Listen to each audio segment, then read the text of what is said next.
A esperança que se retarda, diz Provérbios, deixa o coração doente, mas o anseio satisfeito é árvore de vida. De novo, a esperança, quando se demora, deixa o coração doente. Mas quando o anseio, o desejo é satisfeito, isso é árvore de vida. Quando a gente pensa em cura da alma, depois de falar sobre devoção, uma série chamada Andar Contigo, Andar com Jesus, a gente precisa, em primeiro lugar, lembrar que a gente está pisando num ambiente sensível, sensível demais. E por que eu chamo de um ambiente sensível? Porque a vida de cada um de nós, a minha e a sua, ela é cheia de marcas. Cheia de marcas. Marcas emocionais, do íntimo, do coração de cada um, psicológicas e até mesmo físicas. Até mesmo marcas físicas. Se nós fôssemos abrir para conversar sobre as vidas de cada um e essas áreas tensas, nós não teríamos tempo suficiente hoje. E eu tenho certeza que as lágrimas correriam sem parar de tantas e tantas histórias com marcas profundas, feridas profundas na alma de todos nós. Também quando você pensa em cura da alma, existem muitas propostas por aí. Muita gente tem proposto muitas coisas, muitas maneiras de tratar da alma humana. Listei algumas, como autoajuda, o autoconhecimento, estão em todas as livrarias, está em tudo por aí. Regressão, talvez alguns de nós aqui já até tentaram. Voltar na sua própria vida e tentar entender o que aconteceu. Outras vidas, outras dimensões, como dizem algumas outras religiões. Terapias, remédios, muitos remédios para a cura da alma. Aprendi com um amigo meu chamado Daniel Lima a expressão curador ferido. E quando a gente pensa em cura da alma, eu queria que, se possível, nós todos alinhássemos a nossa mente, o nosso coração para essa expressão curadores feridos. Que nada mais, nada menos é do que pessoas feridas. Se você nunca passou por uma ferida, eu desconfio que você não é uma pessoa, não é um ser humano, mas curadores que já foram feridos. Ou seja, você, por já ter experimentado, por já ter passado por situações complicadas, que deixaram marcas na sua vida, você então, de forma humilde, usa essas situações para trabalhar, para ajudar, para pastorear a vida de outras pessoas. E quem sabe levar pessoas a conhecer o poder e a grandiosidade do Senhor Jesus através dessas fraquezas. Eu tinha 12 anos, talvez, quando estudei a primeira vez num colégio luterano, Cristo Redentor, um colégio lá de Canoas, e eu lembro bem que meu peito esquerdo tinha uma tulipa, que é até hoje o símbolo dos luteranos, e aquela tulipa tinha ao redor dela algumas palavras, mas tinham 3 palavrinhas que eu não entendia bem, só depois fui compreender. Em latim, dizia veritas vos liberabit, que se você for em João 8,32, você vai descobrir que conhecerão a verdade e a verdade os libertará. E pensando em cura da alma, talvez esse seja o versículo que pode resumir todo o nosso tempo hoje.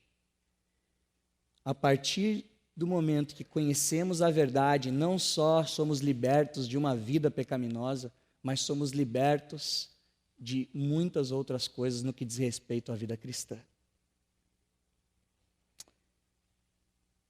Eu queria contar 3 ou 4 histórias essa noite. A primeira tem a ver com abuso sexual. E abuso sexual, se você procurar no dicionário, no Wikipédia, seja onde for, ele pode se dar de várias formas, né? A definição é que é um comportamento inadequado ou um comportamento excessivo, sobreuso, mais do que o uso, acima do que deveria ser usado. E ele pode se dar de várias formas, por exemplo, com ou sem contato físico. E aí você para pensar, como pode alguém ser abusado sem contato físico? Mas existem muitas situações que acontecem com um simples olhar de uma casa para outra, de um quarto para o outro, pela fechadura, pela janela, por onde for. Então, situações de abuso sexual são complexas e diversas. Pode ir desde um simples olhar até, propriamente dita, a agressão, o ato sexual em si. Não sejamos tão preocupados com esse tema no sentido de tocarmos no assunto, porque também tenho certeza que se fizéssemos um censo silencioso, sem especificarmos nomes ou coisas assim, descobriríamos entre nós, família Conde, muitas situações de abuso.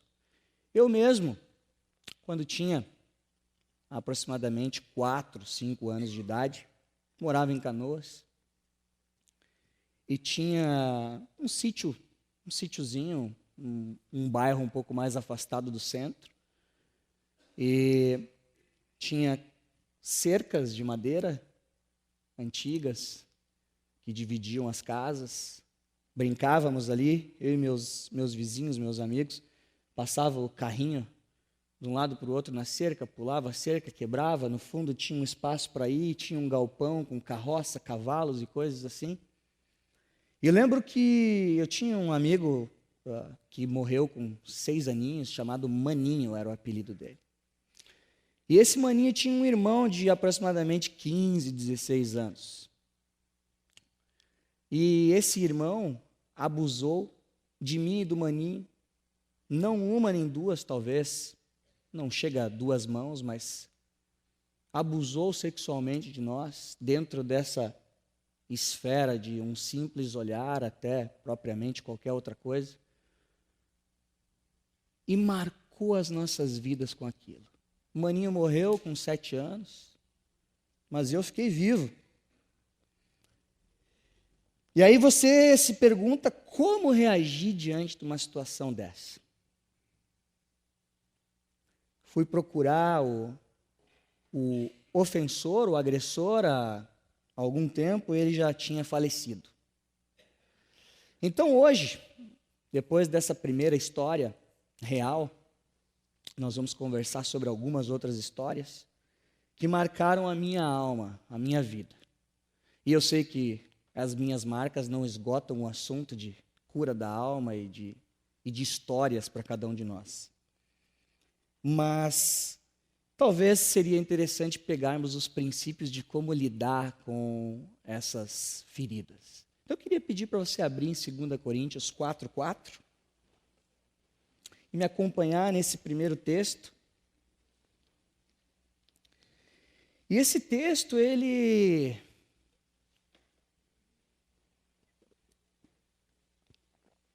na verdade,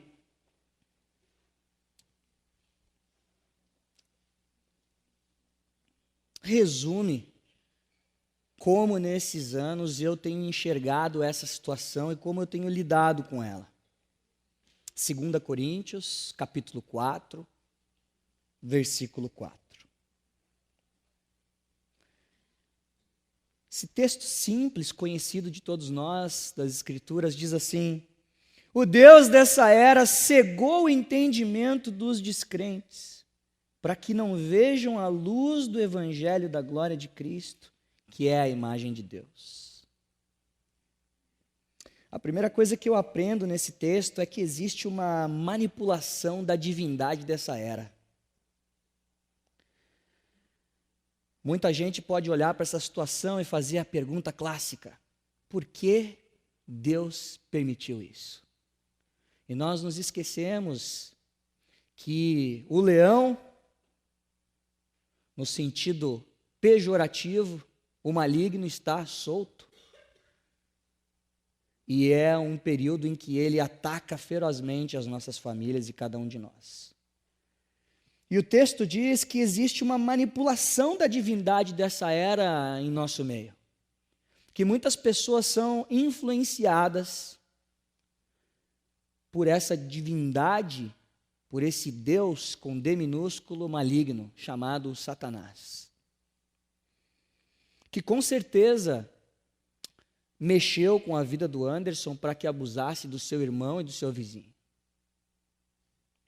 Também aprendo com esse texto que existe uma deficiência visual na esfera espiritual. Existe uma deficiência visual em termos espirituais dos não cristãos. Além de existir uma manipulação satânica, ele faz com que eles permaneçam como deficientes, não enxergando a realidade do reino de Deus, da glória de Cristo.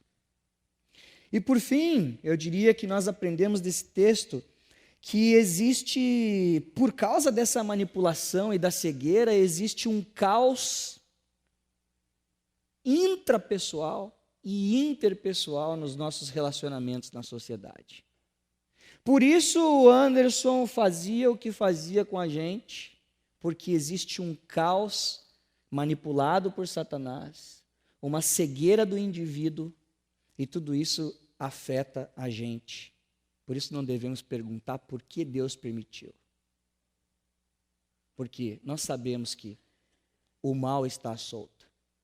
Se for assim, qualquer coisa que acontecer, nós vamos ficar nos perguntando por que Deus permitiu. Porque nós não somos robôs.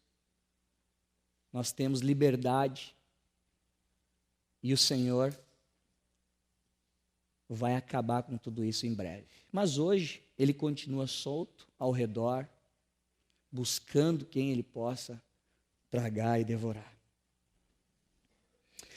A resposta diante do abuso sexual, eu não sei se você já passou por isso ou não, se você tem alguma história perto de você ou não, a minha resposta olhando para esse texto é o amor. É entender a cegueira do ofensor e amar. Abre comigo em Mateus 5, de 43 a 48, e você vai entender um pouco desse amor. Mateus 5, de 43 a 48.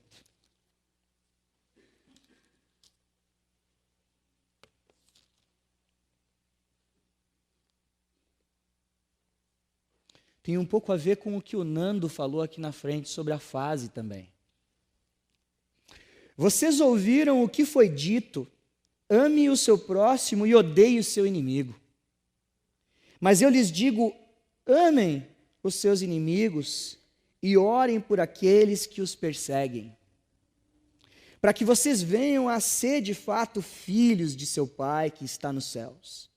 Porque Ele faz raiar o seu sol sobre maus e bons e derrama chuva sobre justos e injustos.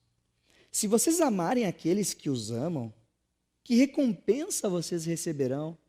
Até os publicanos, aqui publicanos, coletores de impostos, mal vistos pela sociedade, até os publicanos amam aqueles que é fácil amar. E se saudarem apenas os seus irmãos, o que estarão fazendo demais? Até os pagãos fazem isso. Portanto, sejam perfeitos como perfeito é o Pai Celestial de vocês. A proposta é simples. Nós precisamos amar os nossos inimigos. E nessa situação de abuso, o ofensor, o agressor é um inimigo.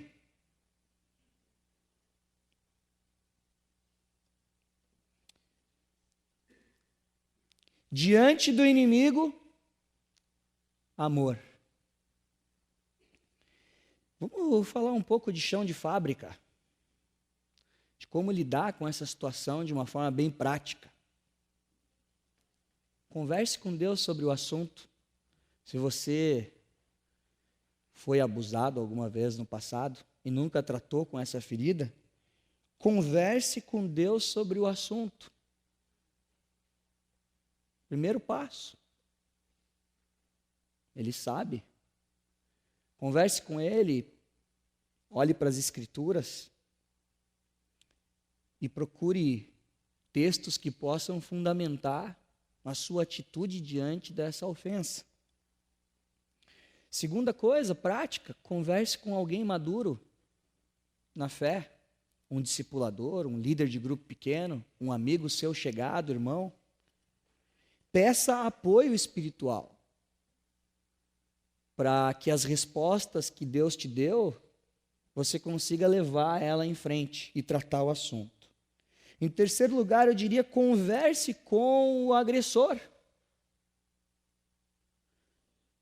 ou com a vítima, se você foi o agressor. E peça perdão. Ou diga que você entende que essa pessoa é deficiente na esfera espiritual, é cega e precisa do seu perdão.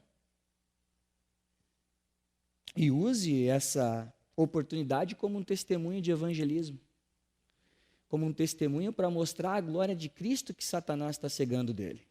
Em quarto lugar, talvez a mais difícil das dicas, não levante mais acusação diante do agressor. Não levante mais acusação. Não sinta mais culpa se você foi o ofensor e lidou com isso e se arrependeu verdadeiramente, tratou. Porque quando o Senhor nos perdoa, não é pela metade, é por inteiro. E nossos pecados somem, mas nós gostamos de trabalhar com méritos. Nós gostamos de trabalhar com méritos. Diante do inimigo, a minha proposta de cura da alma é o amor. Porque quase na sua totalidade, em termos de abuso sexual, o inimigo é cego para o reino de Deus. Há casos que não. Quero também pedir para você abrir em Romanos 6, versículo 22.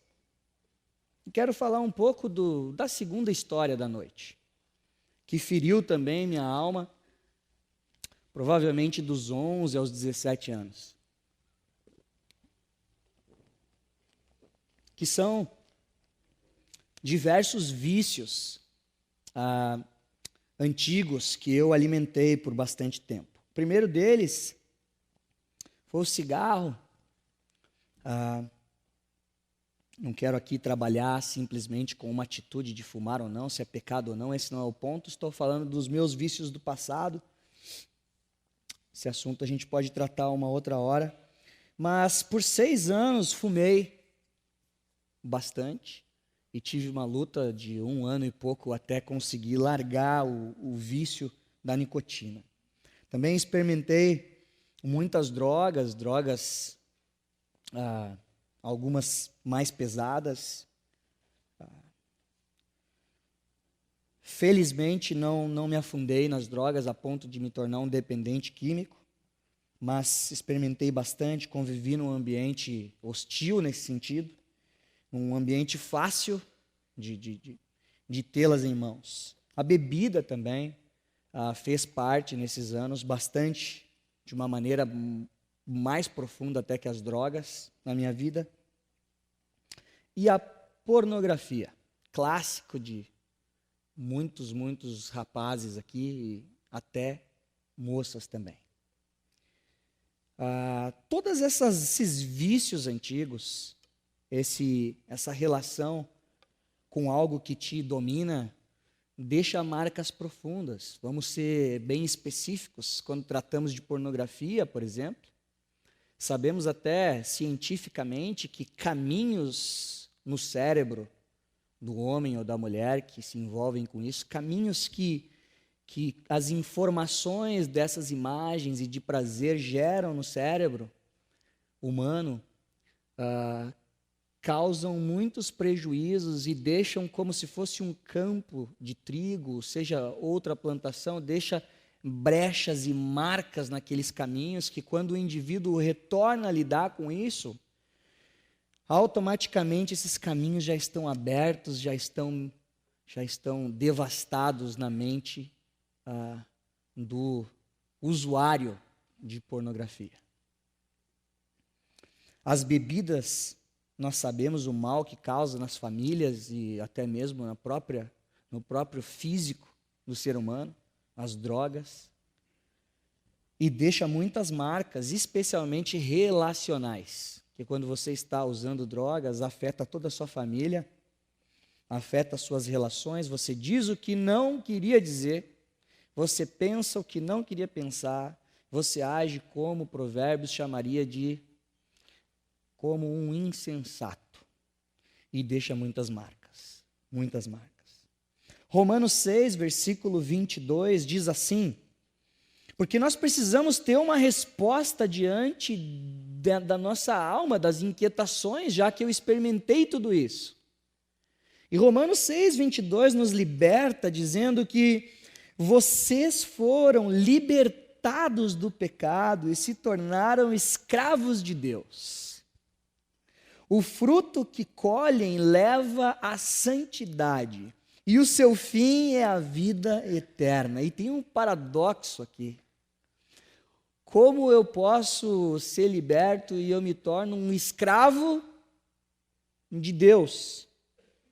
É um paradoxo. Se com Deus eu sou liberto, como posso ser escravo dele?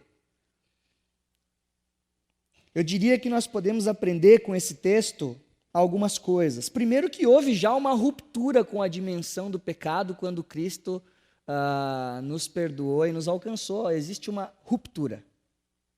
Eu rompo, eu corto, eu lanço fora aquela mania, aquele vício de viver sendo dominado pelo pecado. Romanos fala que agora nós somos libertos e não precisamos mais viver debaixo dessa escravidão. Essa é a primeira coisa. Talvez a segunda coisa que nós podemos aprender com esse texto é que é uma escravidão otimista. É uma escravidão no melhor sentido da palavra. Eu quero ser escravo desse Senhor. Eu quero me colocar debaixo desse Senhor e obedecê-lo e servi-lo com toda a minha vida. E por fim, a gente percebe no texto que existe um benefício atual, porque o fruto de ser escravo de Deus e liberto do pecado é a santidade. Existe um benefício atual.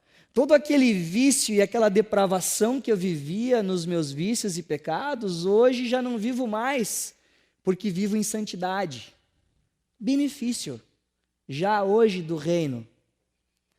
Mas existe também um benefício futuro. O seu fim, o fim da libertação, a esperança que a Adri estava falando aqui na frente, que precisamos levar para outros e trazer para nós, é a vida eterna. Romanos 6, 22 nos ensina isso. Vamos para a resposta que nós precisamos dar para os vícios. Porque a resposta para o ofensor, para o inimigo do abuso, é o amor. Mas a resposta para os vícios e para essa vida de depravação é a santidade. É a melhor resposta para a vida torcida, é a santidade. Abre comigo 1 Pedro 1, 15 e 16. 1 Pedro 1, 15 e 16.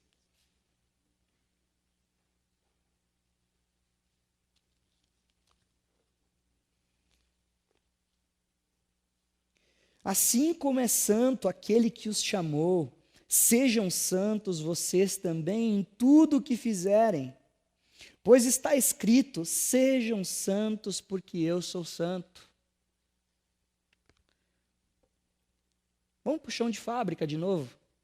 Passos práticos diante de vícios do passado, de coisas que te marcaram e te machucaram. Liste as suas lutas de hoje ainda, de vícios antigos que permanecem te atrapalhando e te machucando ainda hoje. Liste isso.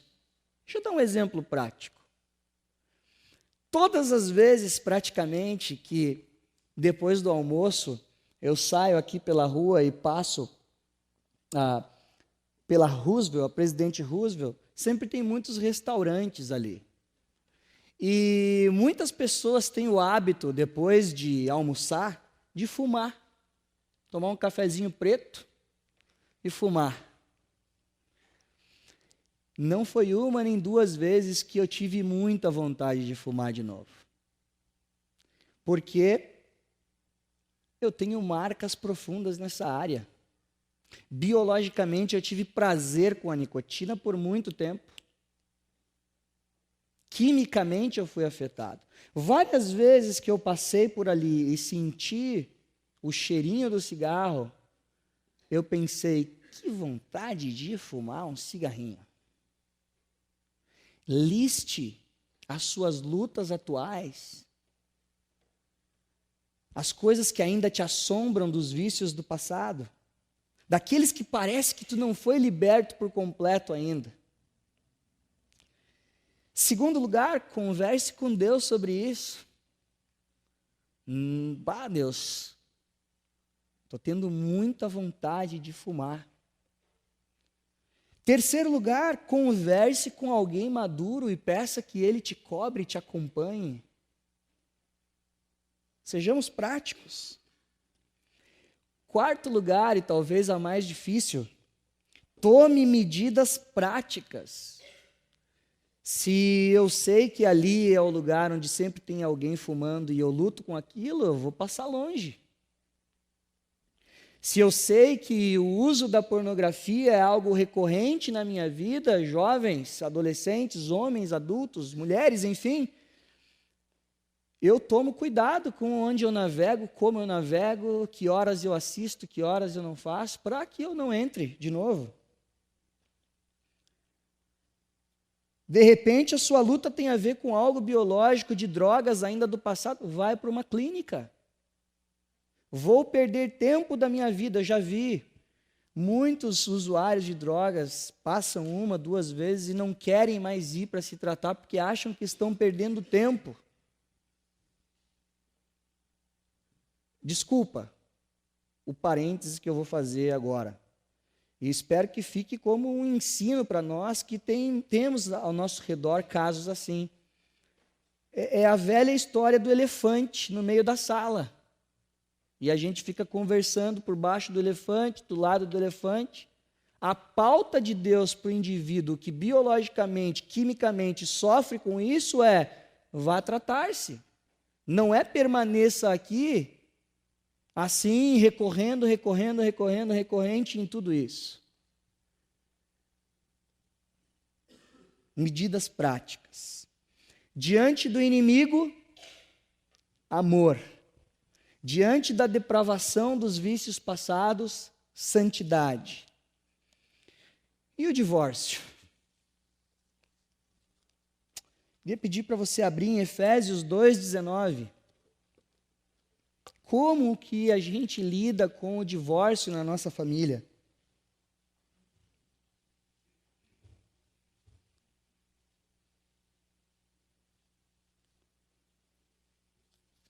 Efésios capítulo 2, versículo 19.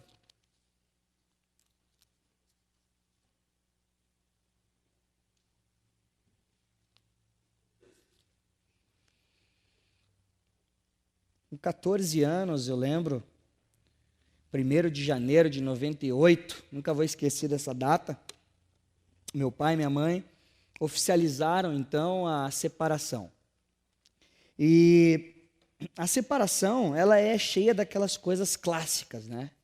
Que hoje, depois de muitos anos, nós já sabemos bem, porque o divórcio tem sido, né, algo já comum a todos nós. Não que concordemos com isso, mas está no meio de nós e está aí. Começa com brigas e desentendimentos dentro de casa, então os filhos observando isso tudo, vivenciando isso. Tem aquela crise, eu tomo partido pelo lado do pai ou eu tomo partido pelo lado da mãe.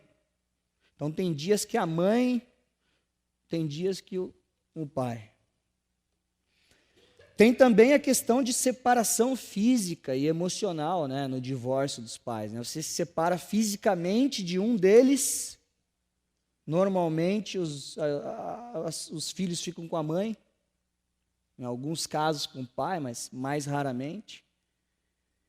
Mas o problema nem é tanto a separação física, mas é o que o físico traz por emocional da criança. Eu lembro de uma cena, com 14 anos, meu pai morava em São Leopoldo.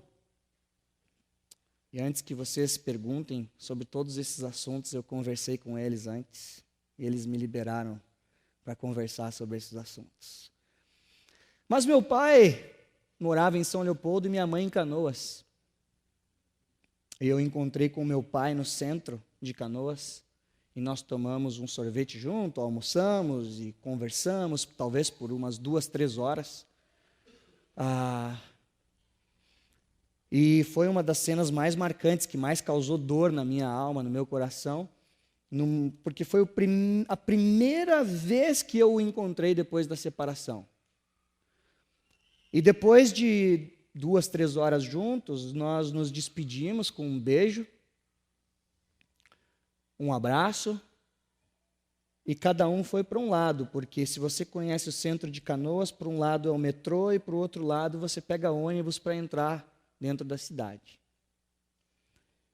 E sem planejar, andamos talvez uns 15, 20 metros e olhamos para trás um para o outro no mesmo momento.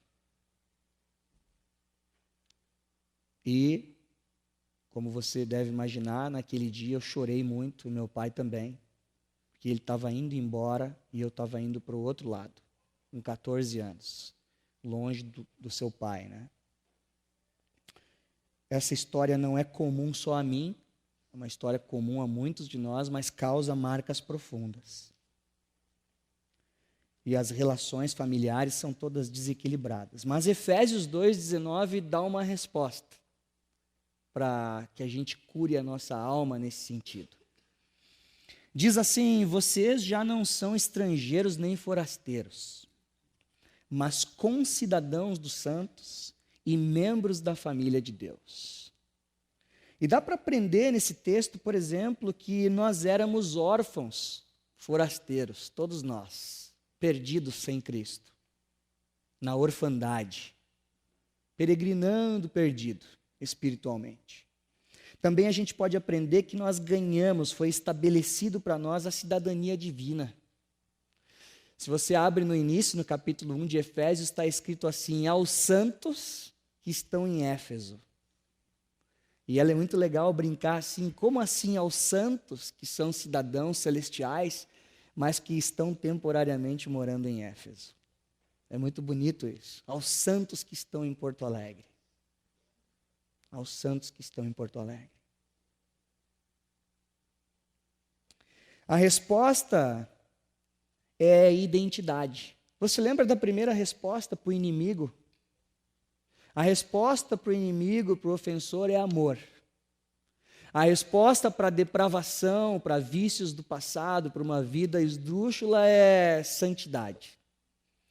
E a resposta para o caos familiar, seja divórcio ou tantas outras coisas, é identidade em Cristo. Mas vamos para o chão de fábrica. E antes de chegar lá, você folheia mais um pouquinho, e Efésios 5:1 diz assim: sejam imitadores de Deus. Legal, mas olha depois da vírgula. como filhos amados. Nós somos filhos amados de Deus. Mas Ed, eu não fui amado o suficiente pelo meu pai. Eu não fui amado o suficiente pela minha mãe. Eu fui abandonado. Eu sofri abuso. Eu tive isso, aquilo. Efésios 5:1 diz: imitem a Deus como filhos amados de Deus. Que é melhor coisa do que ser amado pelo pai da família? E ter identidade na família de Deus? É difícil. As marcas ficam, você precisa responder e lidar com isso. Mas é fato que a nossa vida é como um piscar de olhos na eternidade. Ela é muito curta. A nossa família de verdade, que nos traz identidade, está em Cristo. Vamos para o chão de fábrica, então. Converse com Deus sobre a separação dos seus pais ou sobre a sua situação. Converse com alguém maduro sobre o assunto. Confessem seus pecados uns aos outros para serem curados. Lidem com as feridas.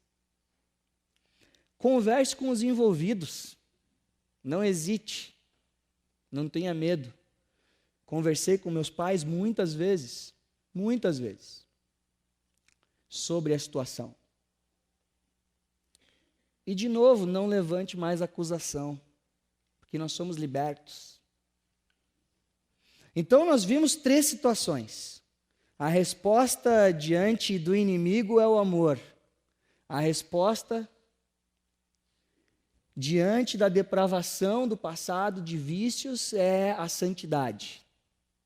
A resposta para a nossa alma, para as nossas feridas diante do caos familiar é a identidade em Cristo. Não somos mais forasteiros. Somos parte da família de Deus. E por fim, a última história, conhecida dos jovens, é sobre o término de um namoro. Talvez muitos já passaram por isso, talvez use como o término de uma relação, ou as dificuldades em uma relação conjugal. Lembro que tinha muitas expectativas no namoro. Talvez, ouvindo um pouco dos casados que sempre falam, parece que esse é um dos nossos maiores problemas como seres humanos, as expectativas. Nós jogamos elas tão alto, mas tão alto, e nos decepcionamos facilmente. E alguém disse, frases bonitas de preletores que se preocupam com a sua oratória linda, disse assim certa vez, que no casamento você entra para morrer. E eu queria dizer que não é diferente no namoro, porque é uma relação ainda inicial, mas não diferente. São 2 pessoas lidando juntas e se você entra para simplesmente satisfazer as suas expectativas, você está frito. Mas eu, então, tinha expectativas altíssimas, sobre a minha futura esposa, e sempre lidando no namoro com avaliações, aquela coisa, será que ela me ama, não me ama, eu amo, não amo, será que é isso mesmo, será que a coisa, Até que houve, então, algumas rupturas e uma ruptura total, e as marcas ficaram, porque, afinal de contas, alguns namoros são express, rapidinho. Namora uns meses ali e já descobre que não é, mas alguns são duradouros. E o meu, no caso, durou praticamente 3 anos. E isso cria o que alguns especialistas chamam de laço de alma. Laço de alma. Especialmente, não foi o meu caso, mas especialmente se há deslizes e relações sexuais na hora que é indevida. O laço de alma é mais apertado ainda, e na hora da separação, as marcas ficam. A saudade, o sentimento de inferioridade, a ira, a indignação, os ciúmes e muitas, muitas coisas. Lidei com várias desses. Ela ocupava tranquilamente o primeiro lugar da minha vida muitas vezes. Tomou o meu coração muitas vezes. E preciso dar uma resposta para essa última história.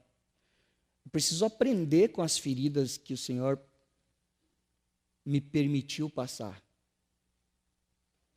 Então eu queria pedir para você abrir em Marcos 12:30. Porque se os 3 primeiros teve respostas, essa também precisa de uma resposta. Marcos capítulo 12, versículo 30.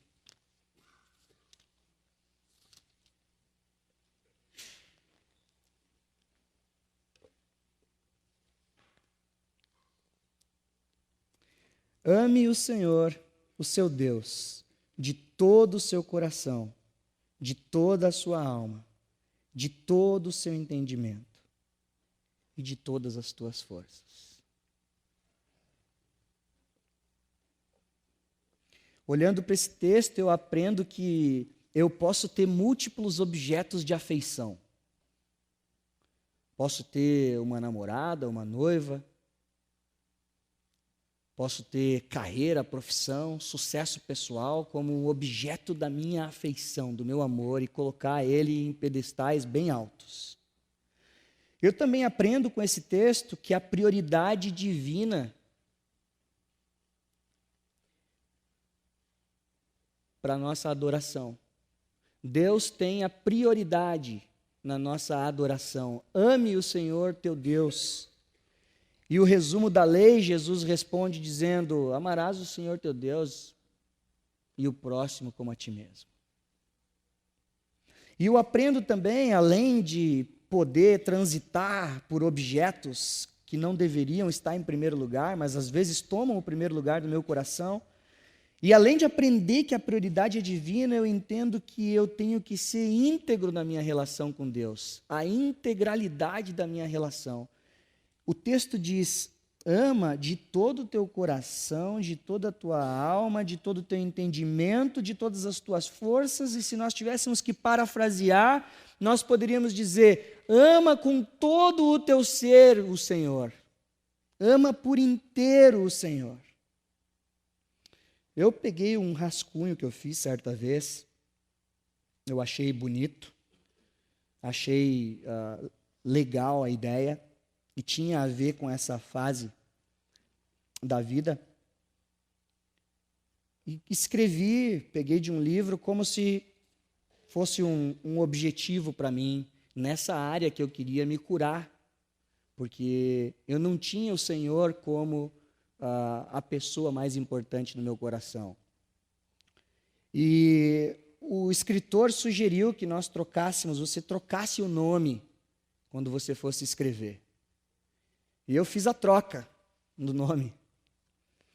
Então, um sonho de oração para o futuro é: tu és para mim, Jesus querido, mais querido que a fulana de tal pode ser.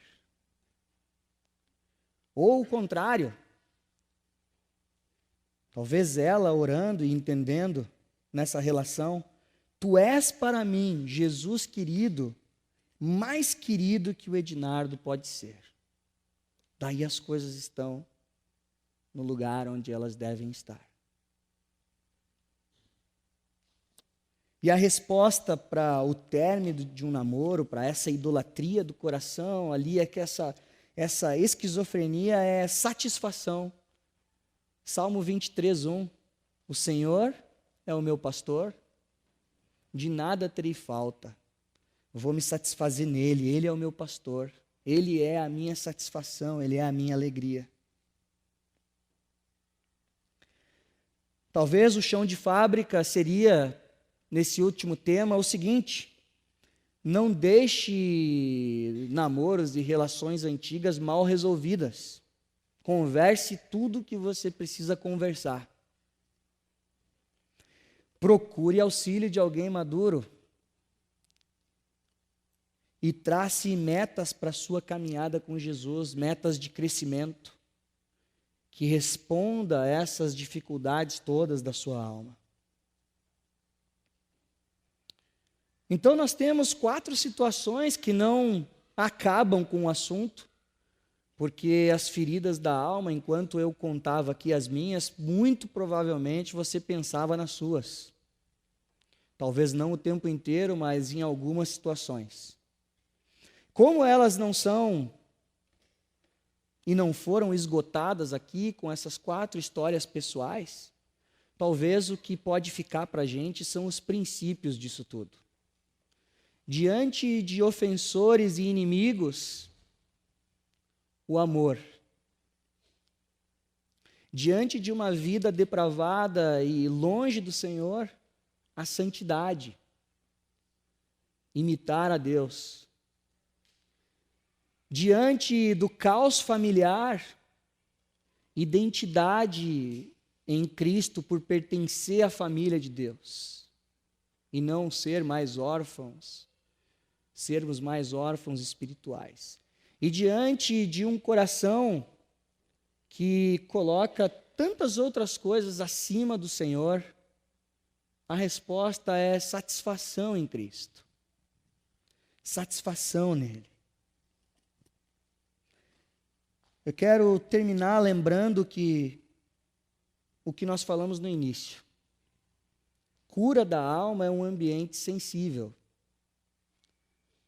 Até mesmo para aqueles que se consideram mais duros na queda, ou menos sensíveis para as questões do coração. Quero lembrar que existe uma diversidade de propostas aí fora, mas que nós devemos, em primeiro lugar, procurar as Escrituras Sagradas e o Senhor para trazer respostas para a nossa alma, como algumas que nós vimos hoje aqui. Quero lembrar que nós temos que ter um compromisso de sermos curadores feridos. E não escondermos as nossas feridas por vergonha ou por nunca termos tratado, medo de mexer com elas. Mas, ao contrário, devemos trazer, mexer com elas e usá-las para ajudar na cura dos nossos irmãos, no auxílio da caminhada dos nossos irmãos. Porque, como dizia na jaqueta do meu casaco, vocês conhecerão a verdade e a verdade os libertará. Veritas vos liberabit.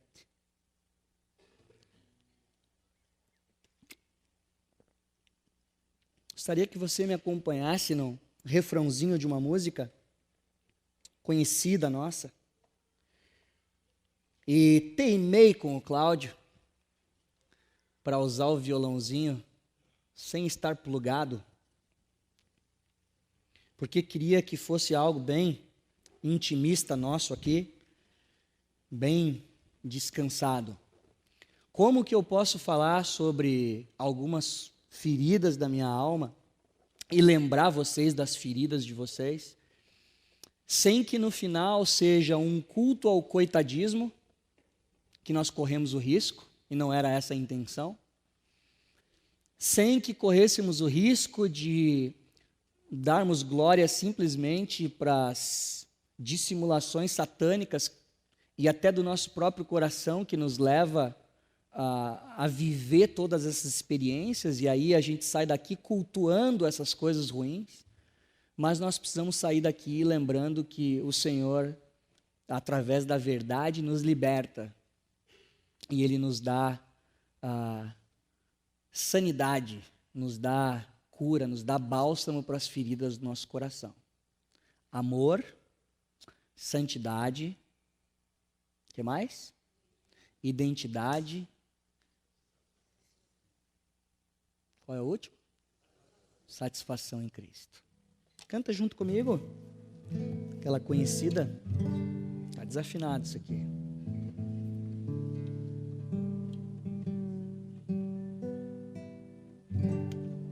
Mais ou menos, né?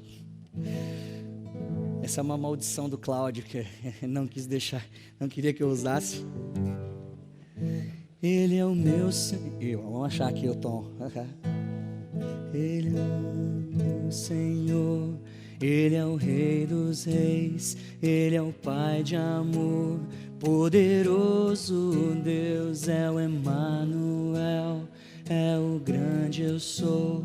Ele é o Cordeiro que me libertou, Ele vivo está, Ele ressurgiu, sempre reinará, Ele sempre existiu. Ele é o Alfa, o Ômega, o início e o fim, Salvador e Messias, amigo pra mim, Príncipe da paz, só por Ele eu viverei. De novo, para terminar. Ele é o meu Senhor, Ele é o Rei dos Reis, Ele é o Pai de amor, poderoso Deus, é o Emanuel, é o grande eu sou.